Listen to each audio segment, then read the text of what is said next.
আজকে আমরা ৪৫তম বিসিএস এ আসা একটা ম্যাথ কোশ্চেন সলিউশন করব।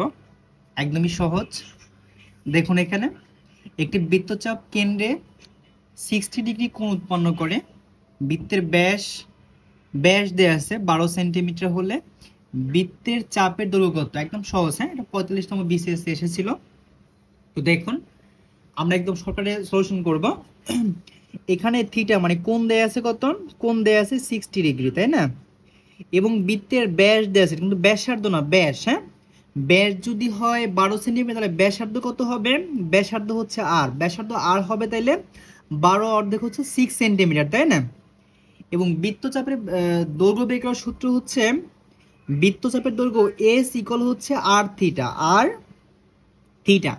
এবারে থিটাটাকে আমাদের রেডিয়ানে প্রকাশ করতে হবে। এটা আছে হচ্ছে ডিগ্রিতে, এটা আমাদের করতে হবে কি রেডিয়ান।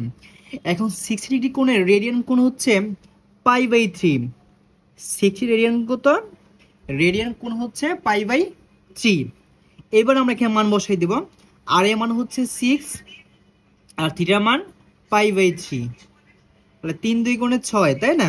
তাহলে হবে কত? 2π। এই 2π হচ্ছে আমাদের অ্যান্সার। তাহলে এখানে সঠিক অ্যান্সার কোনটা? সঠিক অ্যান্সার হচ্ছে এই যে এটা।